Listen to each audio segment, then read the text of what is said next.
I would say this is what a typical trash out looks like. It's people who kind of left their stuff. Doesn't smell bad in here at all. This is a new fridge. I'm sure all the stuff in there is going to be fun to take out. But no, this is nothing super huge. Just toys and a bunch of junk, really. So that'll be the rest of my day today.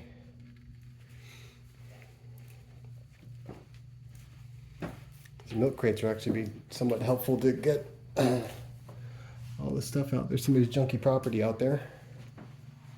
Anyway,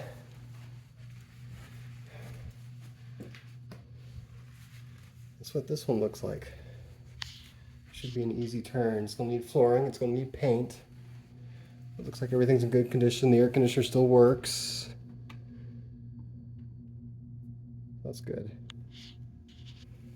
Okay, see ya.